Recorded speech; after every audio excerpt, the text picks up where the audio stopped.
घूंघट वाले ससुराल में आई मॉडर्न बहू। ये कहानी है शांतिपुर के एक छोटे से गांव की, जहाँ के सभी लोग मॉडर्न जमाने में भी घूंघट की प्रथा को मानते थे। वहाँ हर घर में सास से लेकर बहुएं, बेटियां सभी घूंघट में ही रहती थी और सभी की तरह कल्याणी के घर का भी किस्सा जारी था। अरे माला, अदिति, लगता है कि छत पर कोई आ रहा है, जल्दी से अपना घूंघट कर लो। हाय, अब इतनी गर्मी में छत पर भी घूंघट करना पड़ेगा क्या? बातें मत बनाओ।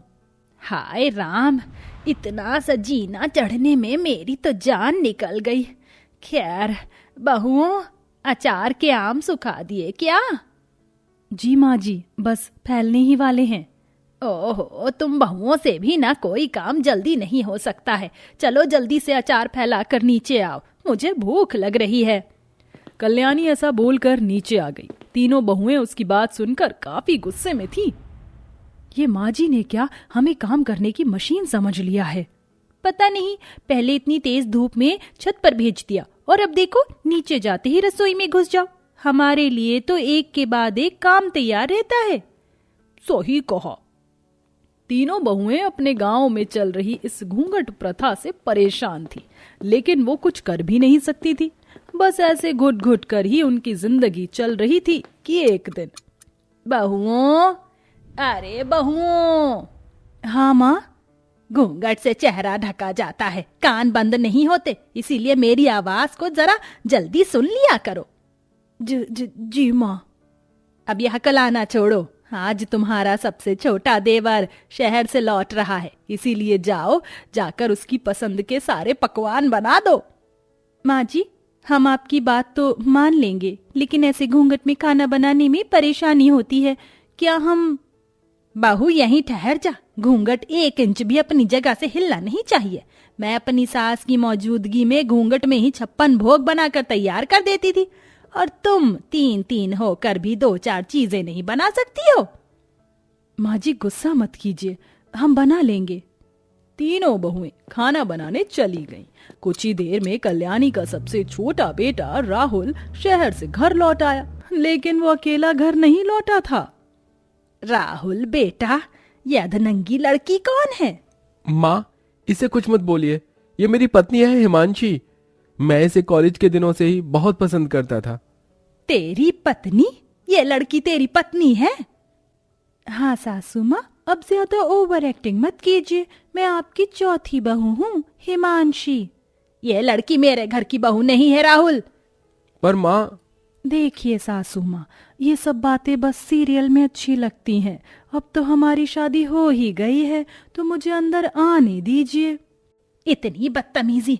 वैसे तेरा भेस ही तेरे संस्कार बता रहा है, शरीर पर ढंग से कपड़े भी नहीं है। मुझे परवाह नहीं, इतने कपड़े मेरे शरीर को ढकने के लिए काफी हैं। That's it. कल्याणी को हिमांशी एक आंख भी नहीं भाई थी, लेकिन हिमांशी को इस सब की परवाह नहीं थी। वो राहुल के साथ घर में आ गई और अपने कमरे में चली गई।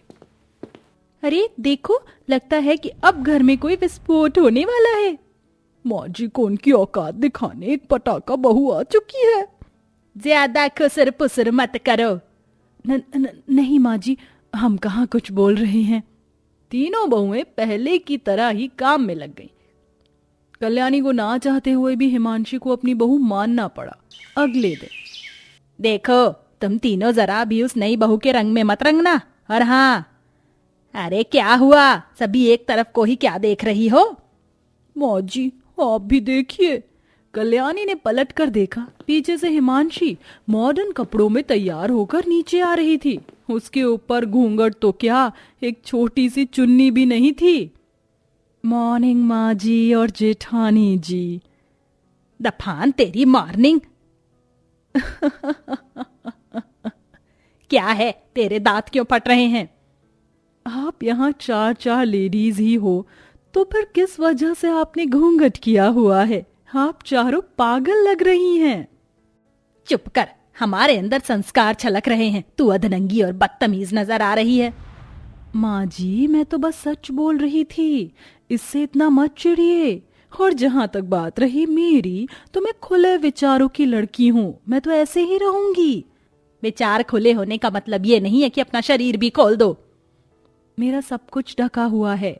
आपकी नजरों में शर्म नहीं है जो मुझसे ऐसा बोल रही हैं? वैसे छोड़िए, मैं सुबह सुबह बहस नहीं करना चाहती हूँ। बताइए मुझे क्या करना है?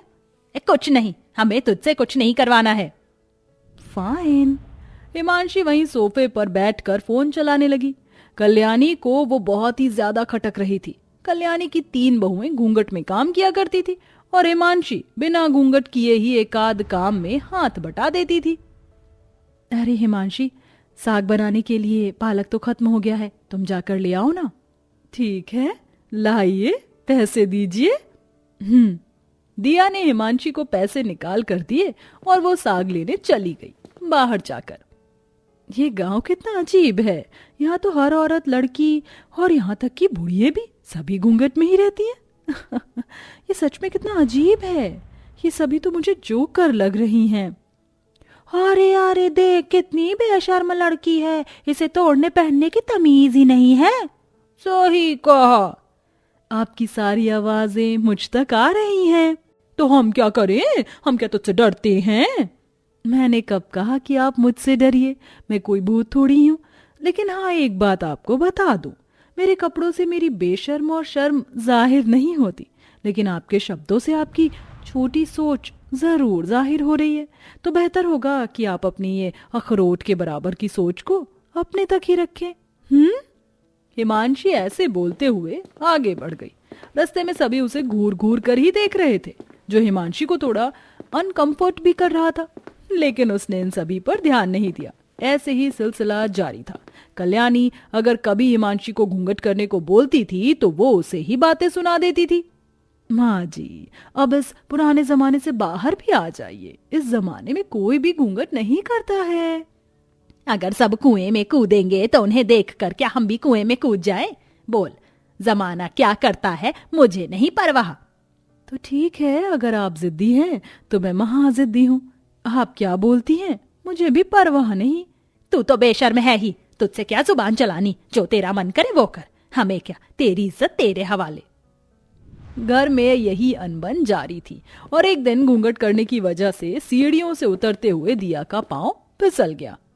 आह, आह, आह।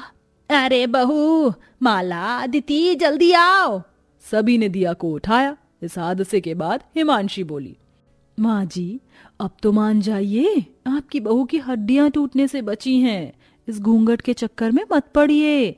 चुप कर, ये बस महज एक इत्तेफाक था। कल्याणी नहीं मानी। ऐसे ही फिर अगले दिन माला पानी गर्म करके अपनी सास के पास ला ही रही थी कि तभी उसका पांव साड़ी में अटक गया और वो खौलता हुआ पानी कल्याणी के पांव पर गिर गया।